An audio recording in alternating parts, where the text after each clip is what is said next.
एक cancer patient की आयु कितनी होती है समझने के लिए आपको एक कैंसर पेशेंट की जर्नी समझनी होगी। कैंसर पेशेंट की जर्नी समझने के लिए आप इस फ्लो चार्ट को देखिए। कब ऐसा होता है कि जब डॉक्टर बोलता है कि आपको बायोप्सी कराना पड़ेगा, मेमोग्राम करना पड़ेगा, पेट स्कैन करना पड़ेगा। ये डॉक्टर क्यों बोलता है, कब बोलता है? ये अक्सर तब बोलता है जब पेशेंट में ये सारे सिम्टम देखता है।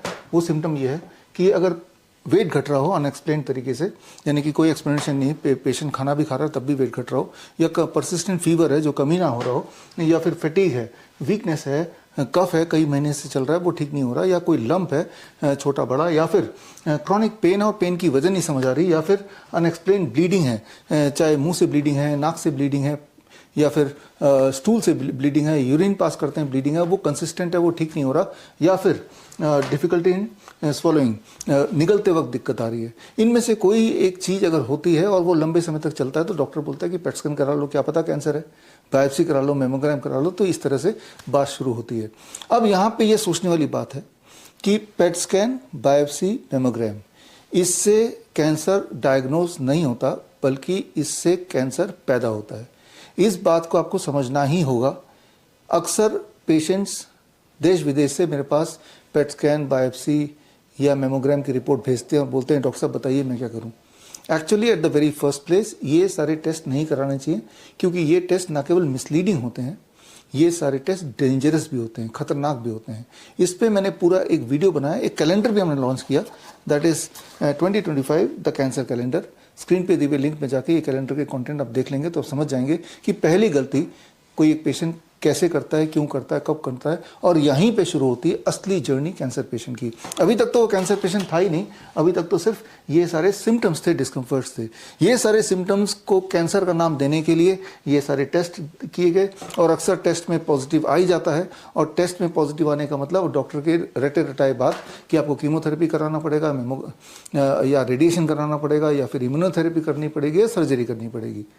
अब ये समझना होगा कि कीमोथेरेपी, रेडिएशन, सर्जरी, इससे कैंसर बद से बदतर होता जाता है। I repeat, chemotherapy, radiation, surgery causes cancer, it causes cancer.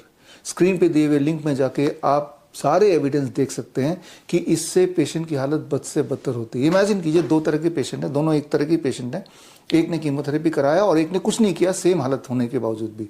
तो जिसने कीमोथेरेपी कराया, अक्सर ये देखा गया, रादर हमेशा ये देखा गया, उसकी लाइफ स्पैन कम होती है, उसकी क्वालिटी ऑफ लाइफ भी पुअर होती है इन कंपैरिजन टू जो कुछ भी नहीं करा रहा है।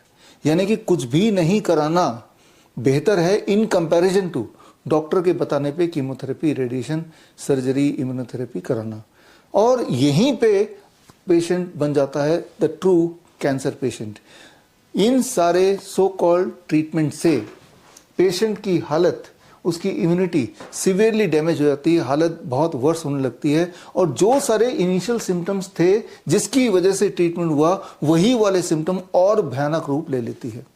और भयानक रूप लेने के बाद वो दोबारा से पेशेंट डॉक्टर के पास जाता है और डॉक्टर बोलता है एक बार फिर से पेट स्कैन कराओ, एक बार फिर से बायोप्सी कराओ, और दोबारा से वो कीमोथेरेपी का दूसरा सिलसिला शुरू हो जाता है। और उसके बाद एज एक्सपेक्टेड हालत और बिगड़ जाती है, वही वाले सिम्टम और साथ में नए सिम्टम और जुड़ जाते हैं और भयंकर रूप से। अब क्या होता है, अब दोबारा से पेशेंट जाता है डॉक्टर के पास। अब डॉक्टर दोबारा क्या कहता है, दोबारा वही बोलता है ना जो पहले बोला था, पेट स्कैन करा लो, बायोप्सी करा लो। ये पेट स्कैन, बायोप्सी जैसे मैंने बताया बहुत ही डेंजरस है, इससे कैंसर फैलता है, कैंसर बढ़ता है। एक हेल्दी इंसान अगर पेट स्कैन कराएगा तो वो भी कैंसर पेशेंट बन सकता है या बन जाता है। इसके सारे सबूत मैंने किताब लिखी है the rapid tortoise model for cancer care, उसमें भी सारे सबूत दिए हैं, आप देख सकते हैं, पढ़ सकते हैं, किसी को दिखा सकते हैं। तो ये है कैंसर के पेशेंट की जिंदगी या उसका जो लाइफ स्पैन की बात जो हम कर रहे हैं। यानी कि जब आपको पहले सिम्टम आए, इनिशियल सिम्टम आए, सिम्टम मतलब जो मैंने अभी आपको बताए, ऐसे सिम्टम आने के बाद अब वो क्या कर रहा है पेशेंट, उस पर निर्भर करता है कि पेशेंट की लाइफ स्पैन कैसी रहने वाली है, पेशेंट की बची खुची जिंदगी कैसे रहने वाली है। तो करना क्या चाहिए, बड़ा आसान है कि बेसिकली आपके बॉडी में कुछ सिम्टम्स हैं, चाहे वो कमजोरी हो, चाहे वो ब्लीडिंग हो, चाहे वो पेन हो, चाहे वो कोई लंप हो, चाहे वो फीवर हो, इनमें से कोई ना कोई सिम्टम है। तो करना ये चाहिए जो हम अपने डॉक्टर BRC क्लिनिक या हमारे ग्रुप ऑफ हॉस्पिटल में करते हैं कि हम कभी भी पेशेंट को पेट स्कैन, बायोप्सी, मेमोग्राम के लिए नहीं बोलते, बल्कि हम ये बोलते हैं कि ये बिल्कुल नहीं कराना है। ना तो कराइए, और करा लिया तो हमें मत दिखाइए, बिकॉज वी नो कि इससे कोई डायग्नोस नहीं होता। डायग्नोसिस के नाम पे इससे कैंसर पेशेंट पैदा किए जाते हैं। तो करना क्या होगा, आपको सिर्फ ये करना है कि जो आपके इनिशियल सिम्टम्स हैं उस पर काम करना होगा, जो कि हमारे डॉक्टर BRC क्लिनिक में यही काम होता है। पूरे देश भर में 500 से अधिक क्लिनिक हैं, 20 से अधिक हॉस्पिटल्स हैं, वहाँ हम यही करते हैं कि पेशेंट के ये जो सिम्टम्स हैं, इन सिम्टम पे काम करना है। अगर कंसिस्टेंट फीवर है तो फीवर को ठीक कर देना है, अगर कहीं पेन है तो पेन को ठीक कर देना है, अगर कोई लंप है तो लंप और ना बढ़े उसके लिए जो लाइफस्टाइल मॉडिफिकेशन वो करना है। तो इस तरह से हमें कंजर्वेटिवली पेशेंट का उतना इलाज करना है जिस चीज़ के लिए वो परेशान हो रहा है। यानी कि आपको अपने सिम्टम्स को देखना, ना कि अपने diagnostic report at the very first place कराना ही नहीं चाहिए, क्योंकि रिपोर्ट्स मिसलीडिंग एंड डेंजरस होते हैं, मैंने आपको बता दिया। तो symptom based doctor BRC protocol @home।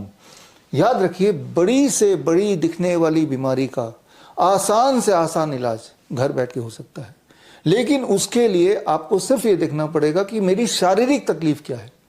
अगली बार जब आप मेरे पास आए या मेरे हॉस्पिटल में आए या मेरे किसी क्लिनिक में आए, तो अपने रिपोर्ट का पोथा लाने की कोई ज़रूरत नहीं है। अपने आप को लाइए, अपने सिम्टम्स बताइए, अपने डिस्कम्फर्ट बताइए। आप ये मत बताइए कि डॉक्टर आपको क्या बोल रहा है, आप वो बताइए कि आपका बॉडी आपको क्या बोल रहा है। आपका बॉडी कभी झूठ नहीं बोलता, जो आपका बॉडी बोलता है वही सत्य है। तो हम जो ट्रीटमेंट देते हैं, चाहे वो DIP डाइट है, चाहे हॉट वाटर इमर्शन है, चाहे हेड डाउन टिल्ट है, चाहे पंचकर्मा थेरेपी है, चाहे डाइन प्रोटोकॉल है, चाहे VST थेरेपी है, हम जो ट्रीटमेंट देते हैं उस ट्रीटमेंट से अक्सर हम देखते हैं कि पेशेंट के सिम्टम कम होने लगते हैं। पेशेंट के सिम्टम अगर कम होने लगे मतलब आप ठीक हो रहे हैं। अगर पेशेंट के सिम्टम सारे गायब हो जाते हैं, डिस्कम्फर्ट सारे गायब हो जाते हैं, मतलब आप परफेक्टली हील हो चुके हैं। बस इतना सिंप्लीफाइड तरीके से ही अपने आप को, अपनी बीमारी को लेना है। बीमारी का कोई नाम देंगे, डायग्नोस्टिक में चले जाएंगे, तो अब आप रियल पेशेंट एक चक्रव्यूह में फंस जाएंगे या फंस जाते हैं। आप में से जो लोग ऑलरेडी कैंसर पेशेंट हैं, आप में से जो लोग चक्रव्यूह में ऑलरेडी फंसे हुए हैं, याद कीजिए, सोच के देखिए कि पहली बार जब डॉक्टर ने बोला बायोप्सी कराना है, पेट स्कैन कराना है, तब आपकी हालत क्या थी। आप बोलेंगे हम अपने पैर पे चल के गए थे, सारा काम हम कर रहे थे, थोड़ी बहुत दिक्कत थी, और आज देखिए आपकी हालत क्या है। आई एम श्योर कि आपकी हालत बद से बदतर हो चुकी है। Most of you may be bed ridden, most of you might have lost your job. काम छूट गया, जॉब छूट गया, पैसे खर्च हो गए, बेड रिडन हो गए, इस चक्रव्यूह में फंस गए, इस चक्रव्यूह में फंस गए। ये एक चक्रव्यूह है, इसके सारे सबूत मैंने इस कैंसर कैलेंडर में डाला हुआ है। इसमें जाके आप सारे सबूत देख सकते हैं, या स्क्रीन पे दिए हुए डॉक्टर www.vishwarup.com/कैंसर कैलेंडर में जाके सारे सबूत चेक कर सकते हैं और किसी को दिखा भी सकते हैं। तो ये कैंसर का इलाज नहीं है, ये कैंसर इंडस्ट्री का ट्रैप है। इस ट्रैप से बाहर निकलने के लिए at the very first place आप जहां भी हैं वहीं रुक जाइए। एक बार कीमोथेरेपी करा ली तो अब दोबारा मत कराइए, एक बार बायोप्सी करा ली तो दोबारा मत कराइए। सिर्फ ये देखिए कि आपके सिम्टम्स क्या हैं, work on the symptom with us. और ज़्यादातर जो सिम्टम्स हैं हमने ये देखा है बड़े आसानी से घर पे ही ठीक हो सकता है। No symptom means no disease, symptoms are getting relieved means you are getting cured. बस इतना डेफिनेशन दिमाग में रखिए, मुझे लगता है कि आप आसानी से इस चक्रव्यूह से बाहर निकल सकते हैं। All the best.